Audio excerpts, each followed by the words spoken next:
And so in ontological coaching, they taught us how to coach to the entire human being. Now, you might think, okay, well, how is that different from any other coaching? And I guess the difference that we experienced firsthand, because we became guinea pigs. So when we did this postgrad in ontological coaching for 18 months, we spent a lot of time coaching others and being coached. And I remember when we were in Melbourne, we did the first course because Melbourne's where they have the head office. And we went around the room and they said, what do you want to get out of this? And I remember saying, well, tax deductible therapy. And everybody laughed at the time, but actually it kind of was tax deductible therapy because you couldn't go through the course and not be transformed. The content was and has been life transforming for me, I know for Jane, and for the people that we've coached.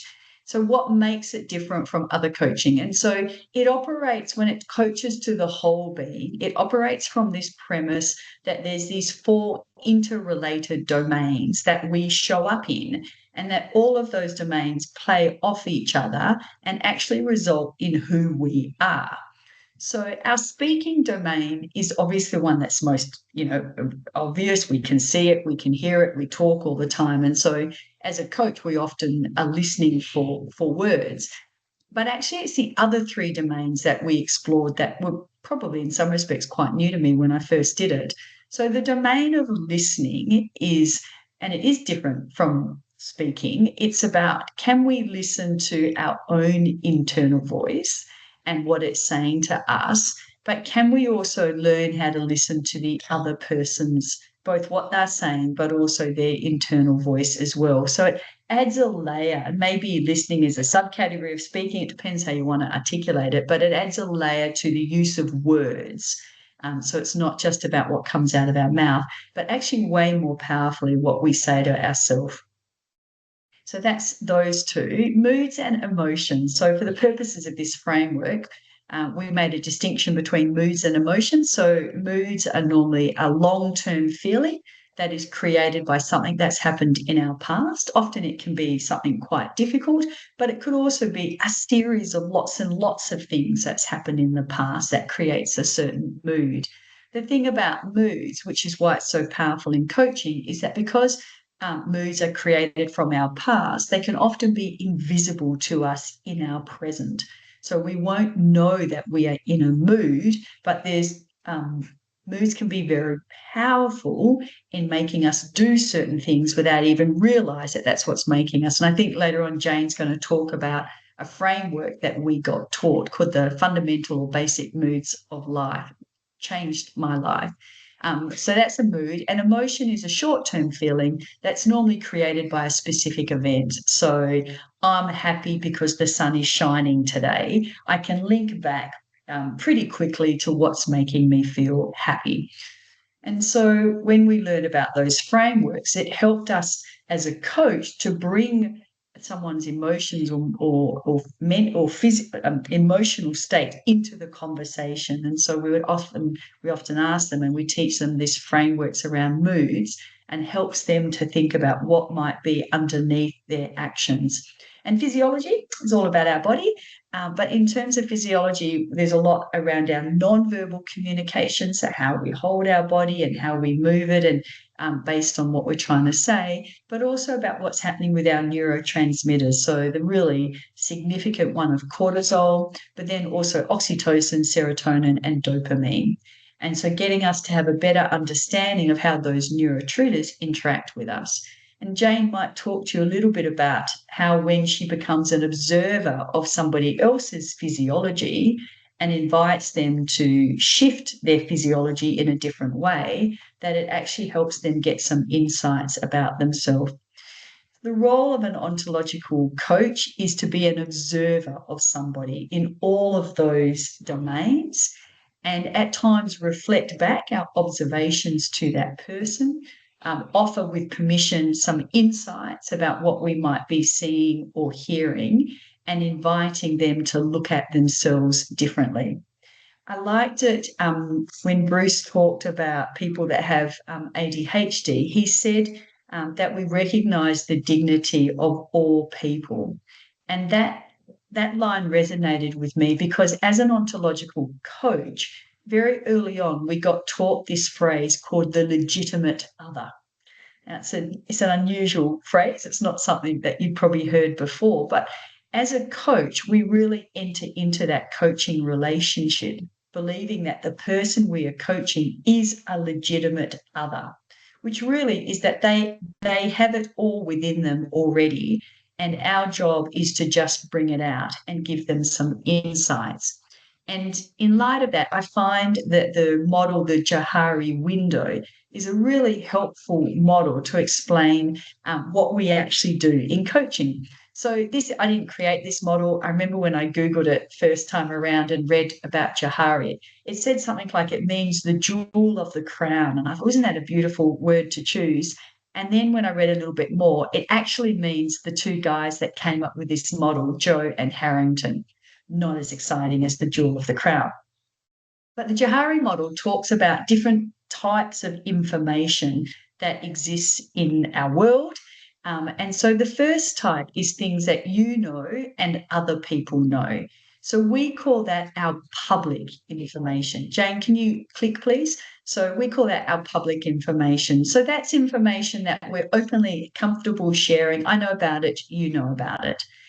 There's also information that we don't know, but other people know about us. Can you open up that one? I'm just trying to work out. Yes, sorry, we'll do the next one. There's information that we know, but other people don't know about us, and that's our private information. So that's information that we choose to share on a either on a needs only basis, or when we feel comfortable and we feel like there's a trust relationship with somebody.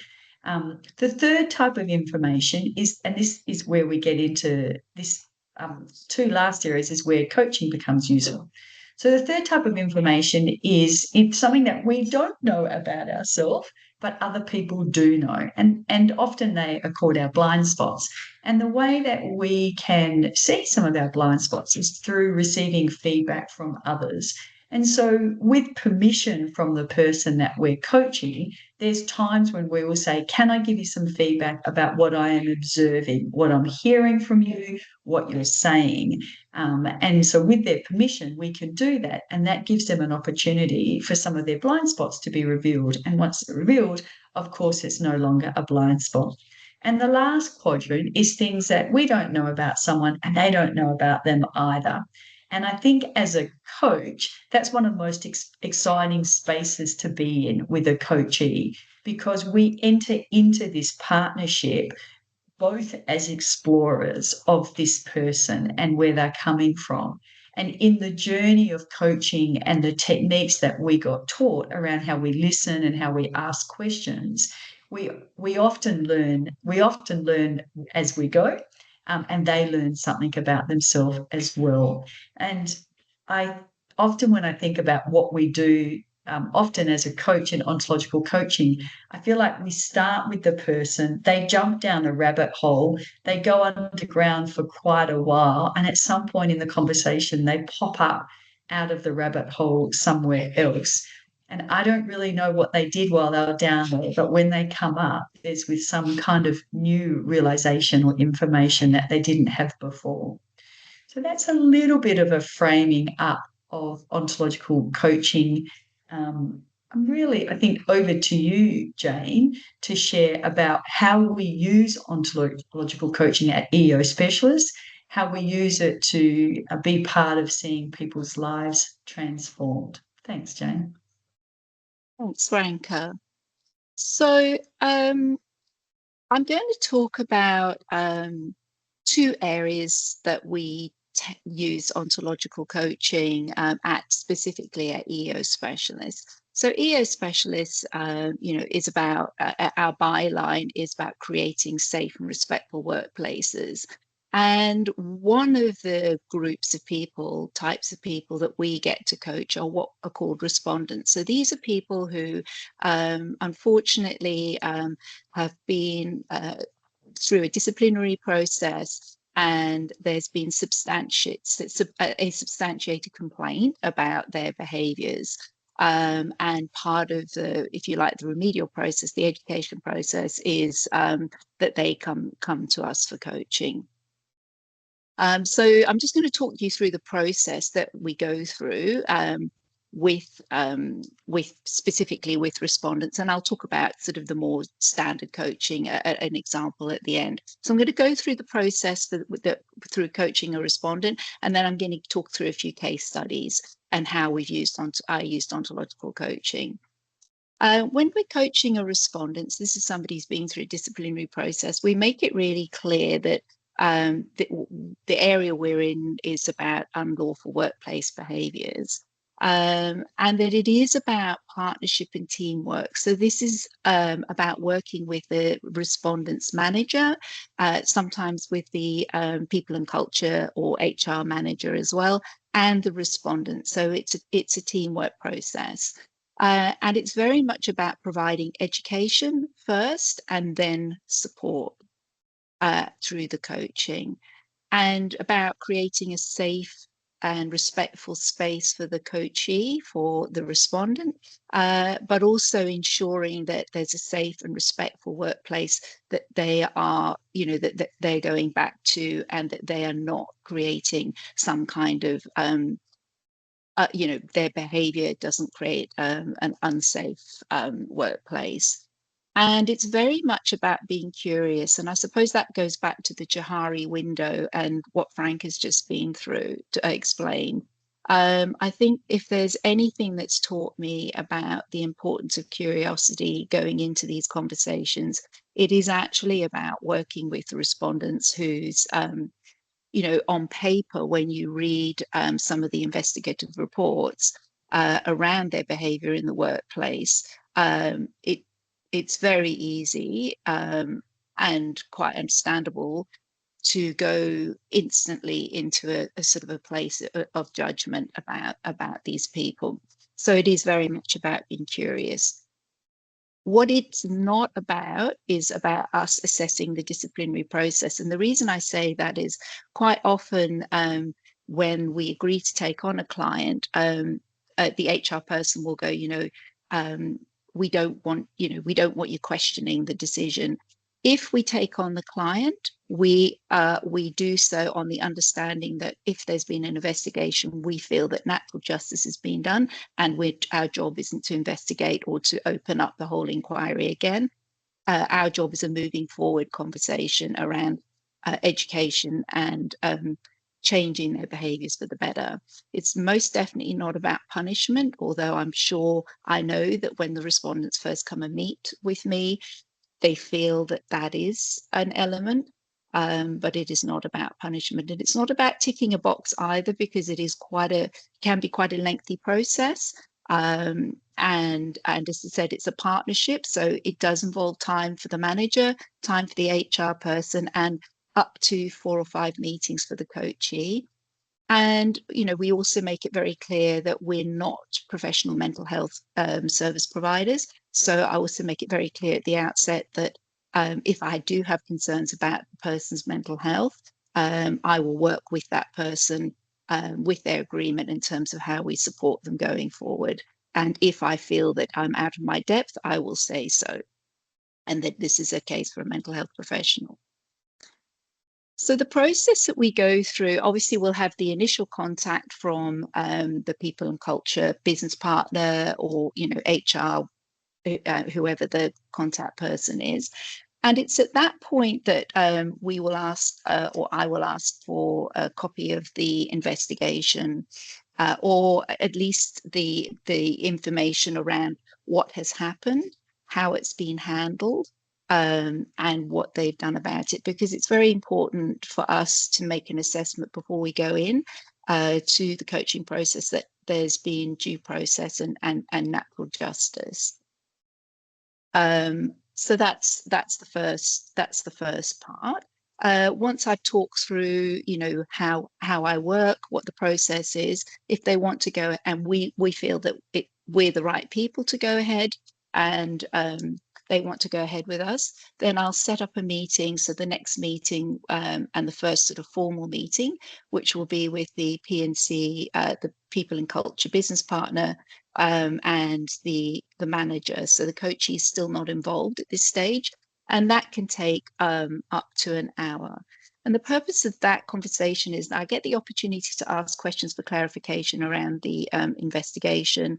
I also get the opportunity to find out where the respondent is in terms of their mental health from the manager's perspective, how it's been handled, in the situation's been handled internally. And at that point, I also get an assessment from speaking to the manager and the business partner, what their assessment is of this person. If they're in the conversation, it comes out that they go, look, they're a really good person. We think that, they've just made a mistake, or then I feel reasonably confident that coaching through with me is the right thing to do.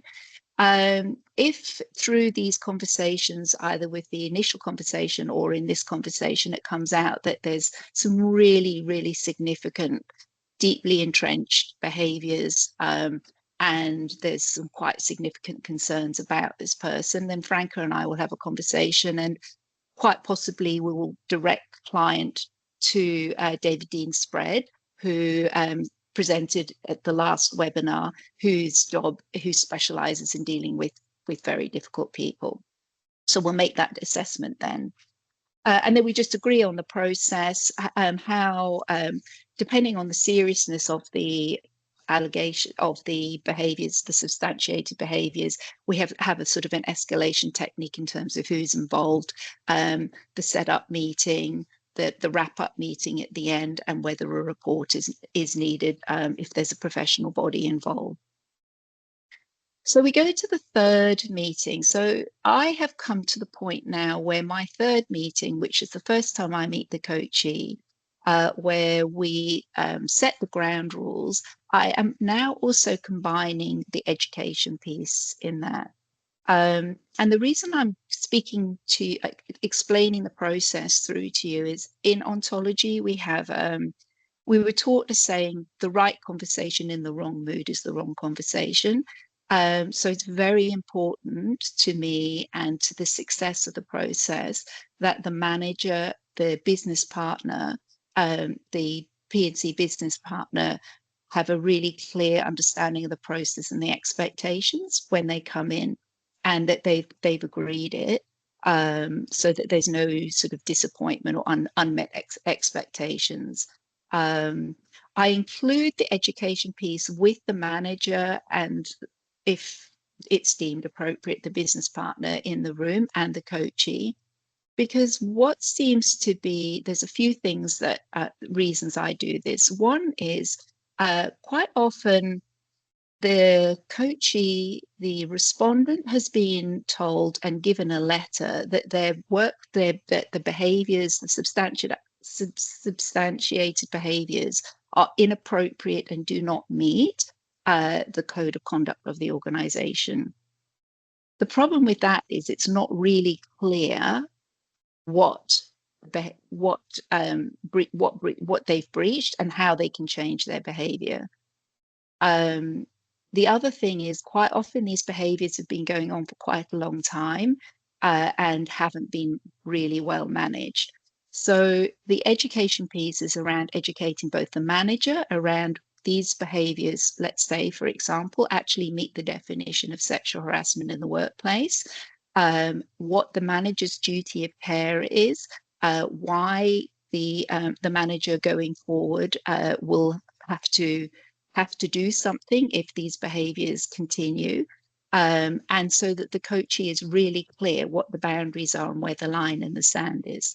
And that can be quite confronting for the coachee, because it's probably the first time in actual fact that they've been told those behaviors meet the definition of sexual harassment or bullying. So that can be quite confronting. So that's the meeting. That's the education part of the meeting, and that usually takes, the total of that meeting can take up to an hour, and even an hour and a half if there's a lot of conversation and questions. Sometimes particularly the managers in that meeting will ask quite a lot of questions for clarification, may even go, look, I was not aware of that. Thank you for making that clear. So, or even sometimes, they'll say, look, I was aware of that, but it's good to be reminded of that. The other purpose of doing that is it means that everybody is held to account. The coachee knows that what the manager's responsibilities are, and the manager knows that going forward, they cannot allow these behaviors to continue. So that's the first meeting. And then we go into coaching. And I'm going to go through 2 or 3 case studies after this. So those coaching sessions, it can be between 3 and 6 sessions with me, one-on-one with the coachee. I mentioned to you that it's a partnership, so I will be, and I let the coachee know this at the end of each session. I let the manager know that we've met. And just give a very brief summary of what we've covered, if I feel that it's appropriate. But obviously, anything that's confidential that's discussed remains completely confidential. At the end of the coaching process, quite often there is a wrap-up meeting with the coachee and the manager, and sometimes the people and culture business partner, where I will give my assessment of the coachee's journey. Whether that I believe that they really have taken on board the process, whether there's, I believe that their behaviour is changing or they are capable of change, and what the way forward is. And hopefully, that's drawn the line in the sand for the coachee, and that's the end of the process. And occasionally, I'm required to write a report.